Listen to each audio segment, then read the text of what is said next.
Hi everybody, it's Miss Mays here. I'm a teacher at Citizenship Academy and I'm wishing you a happy Earth Day.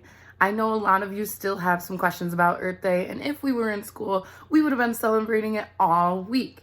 So today is Earth Day and I am going to tell you very quickly the history of Earth Day.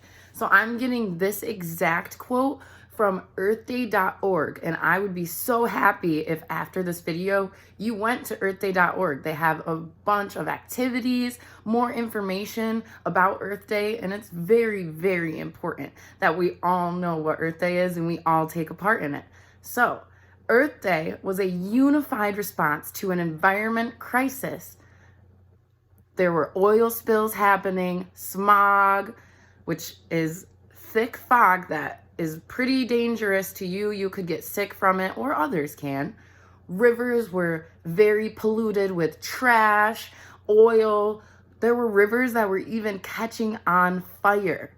So, on April 22nd, 1970, a long time ago, 50 whole years, 20 million Americans took to the streets. They went to college campuses and hundreds of cities. They protested environmental ignorance and demanded a new way for our planet to continue. So, the first Earth Day was credited with launching the modern environmental movement, which is a huge, huge thing that got a bunch of people's attention. This movement did. And now it's recognized across the planet, not just in the United States, but in many, many other countries. So, today I'm going to be reading you one of my favorite books. You know how much I love Dr. Seuss. So today we're going to be reading The Lorax by Dr. Seuss. I'm sure some of you have read the book. I'm sure some of you have watched the movie. They're awesome. And you can never read this book too many times. It has an awesome story, so let's get started. At the far end of town, where the grickle grass grows, and the wind smells slow and sour when it blows, and no birds ever sing excepting old crows, is the street of the lifted Lorax.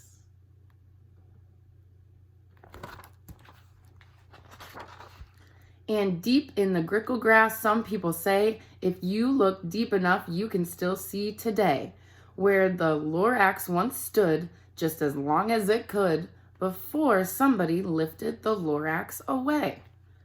What was the Lorax, and why was it there? And why was it lifted and taken somewhere from the far end of town where the grickle grass grows? The old Onceler still lives here. Ask him. He knows.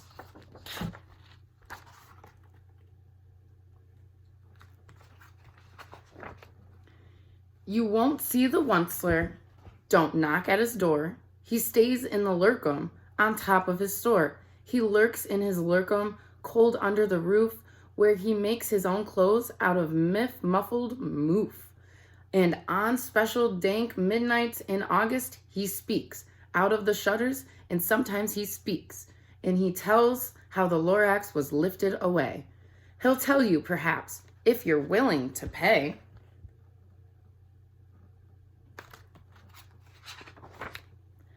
On the end of a rope, he lets down a tin pail, and you have to toss in 15 cents and a nail, and the shell of a great-great-great-grandfather's snail.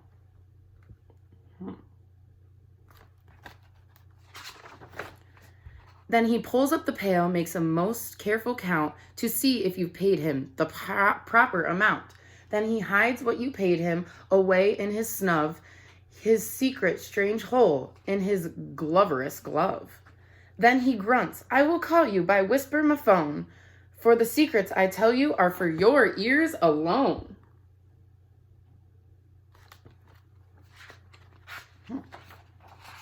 Slup! Down slups the whisper-ma-phone to your ear, and the old Onceler's whispers are not very clear, since they have come down through a snurgly hose, and he sounds as if he had smallish bees up his nose. Now I tell you, he says, with the teeth sounding gray, how the Lorax got lifted and taken away. It all started way back, such a long, long time back.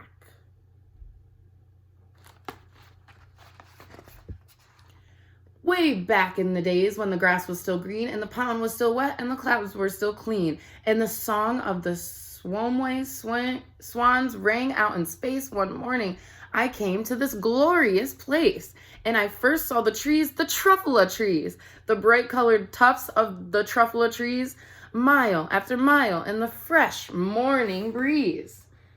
All the truffula trees. And under the trees, I saw brown bar-baloots frisking about their bar-baloot suits as they played in the shade and ate truffula fruits. From the rippleless pond came the comfortable sound of the humming fish humming while splashing around.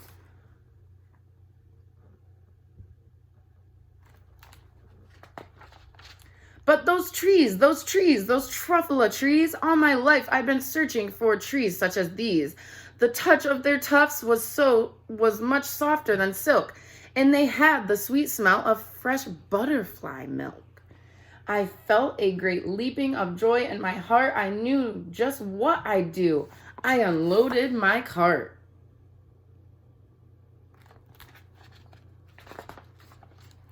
In no time at all, I had built a small shop. Then I chopped down a truffula tree with one chop. And with great skillful skill and with great speedy speed, I took the soft tuft and I knitted a thneed.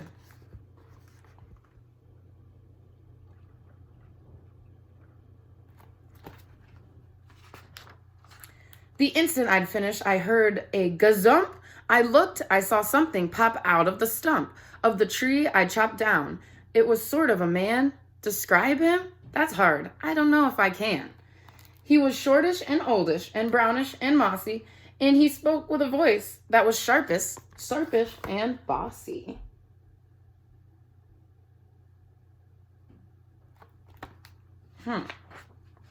Mister, he said with a sawdusty sneeze, I am the Lorax. I speak for the trees. I speak for the trees have no tongues, and I'm asking you, sir, at the top of my lungs.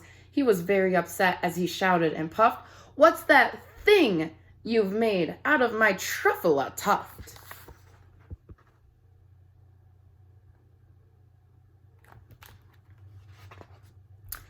Look, Lorax, I said, there's no cause for alarm. I chopped just one tree. I am doing no harm. I'm being quite useful. This thing is a thneed. A thneed's a fine something that all people need. It's a shirt, it's a sock, it's a glove, it's a hat.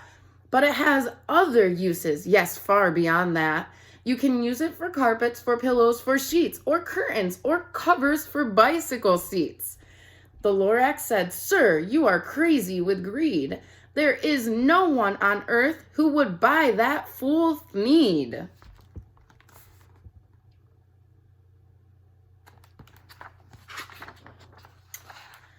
But the very next minute, I proved he was wrong. For just at that minute, a chap came along, and he thought that the thneed I had knitted was great. He happily bought it for $3.98.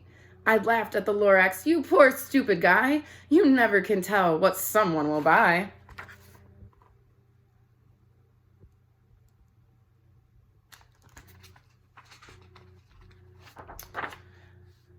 I repeat, cried the Lorax, I speak for the trees. I'm busy, I told him. Shut up, if you please. I rushed across the room and in no time at all built a radio phone. I put in a quick call. I called all my brothers and uncles and aunts and I said, listen here. Here's a wonderful chance for the whole Oncer family to get mighty rich. Get over here fast. Take the road to North Nitch. Turn left at Weehawken. Sharp right at South Stitch.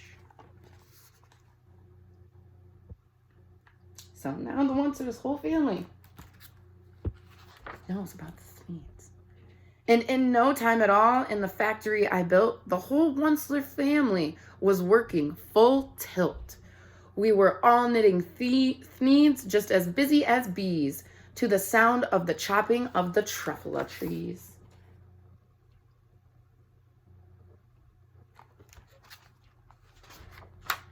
Then, oh baby, oh, how my business did grow. Now, chopping one tree at a time was too slow. So I quickly invented my super axe hacker, which whacked off 4 truffula trees at one smacker. We were making thneeds 4 times as fast as before, and that Lorax, he didn't show up anymore.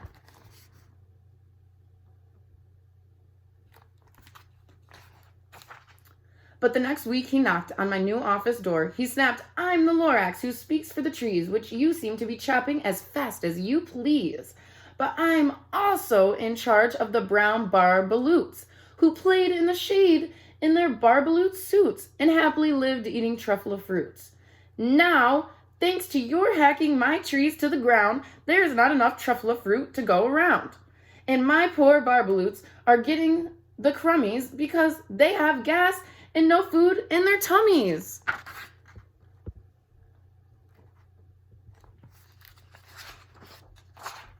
They loved living here, but I can't let them stay. They'll have to find food, and I hope that they may. "Good luck, boys," he cried, and he sent them away. I, the onceler, felt sad as I watched them all go. But business is business, and business must grow, regardless of crummies and tummies, you know?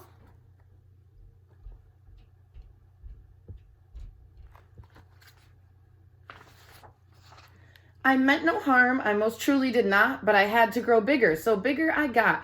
I biggered my factory, I biggered my roads, I biggered my wagons, I biggered the loads of the thneeds I shipped out. I was shipping them forth to the south, to the east, to the west, to the north. I went right on biggering, selling more thneeds, and I biggered my money, which everyone needs.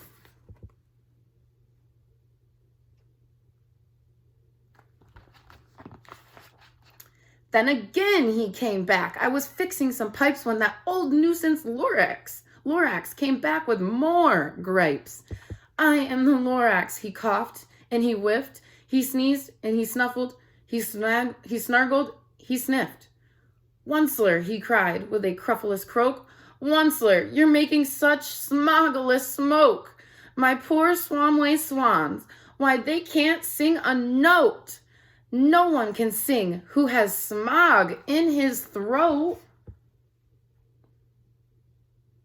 So that's the smog. Not good.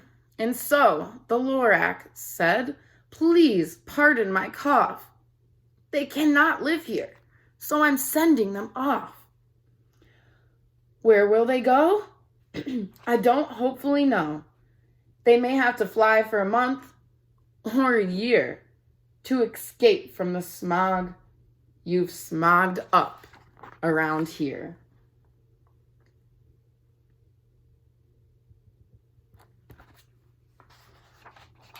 "What's more," snapped the Lorax, his dander was up, "let me say a few words about gluppity glup. Your machinery chugs on day and night without stop, making gluppity glup.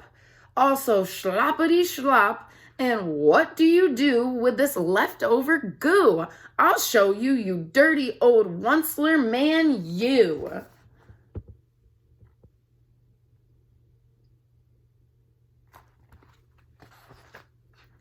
"You're glumping the pond where the humming fish hummed.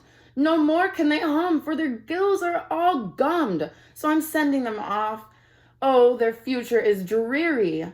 They'll walk on their fins and get woefully weary in search of some water that isn't so smeary." Doesn't look like I would want to swim in that. And then I got mad. I got terribly mad. I yelled at the Lorax, "Now listen here, Dad. All you do is yap yap and say bad, bad, bad, bad. Well, I have my rights, sir, and I'm telling you, I intend to go on doing just what I do. And for your information, you Lorax, I'm figuring and biggering and biggering and biggering and biggering, turning more truffula trees into thneeds, which everyone needs."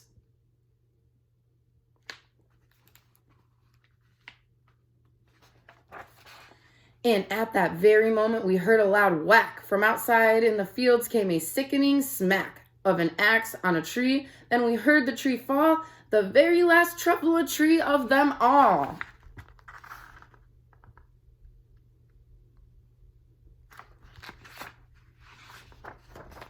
No more trees, no more needs, no more work to be done. So in no time, my uncles and aunts, everyone, all waved me goodbye. They jumped in my cars and drove away under the smoke-smuggered stars. Now all that was left beneath the bad-smelling sky was my big empty factory. And Lorax and I.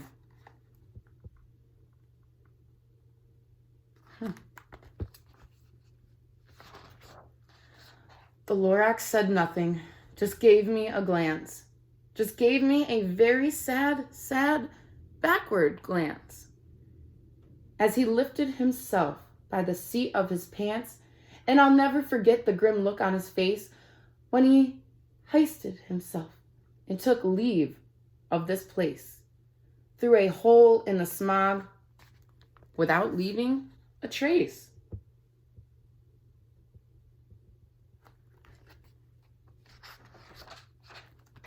And all that the Lorax left here in this mess was a small pile of rocks with one word: unless. Whatever that meant, I couldn't guess. That was long, long ago. But each day since that day, I've sat here and worried away.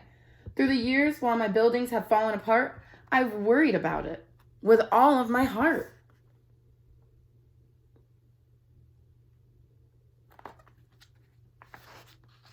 But now, says the Onceler, now that you're here, the word of the Lorax seems perfectly clear.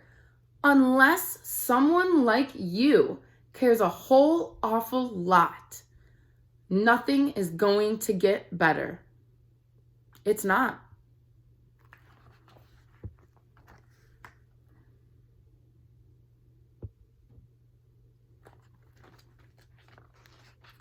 So, catch, says the Onceler. He let something fall. It's a truffula seed. It's the last one of all. You're in charge of the last of the truffula seeds, and truffula trees are what everyone needs. Plant a new truffula, treat it with care, give it clean water, and feed it fresh air. Grow a forest, protect it from axes that hack. Then the Lorax and all of his friends may come back.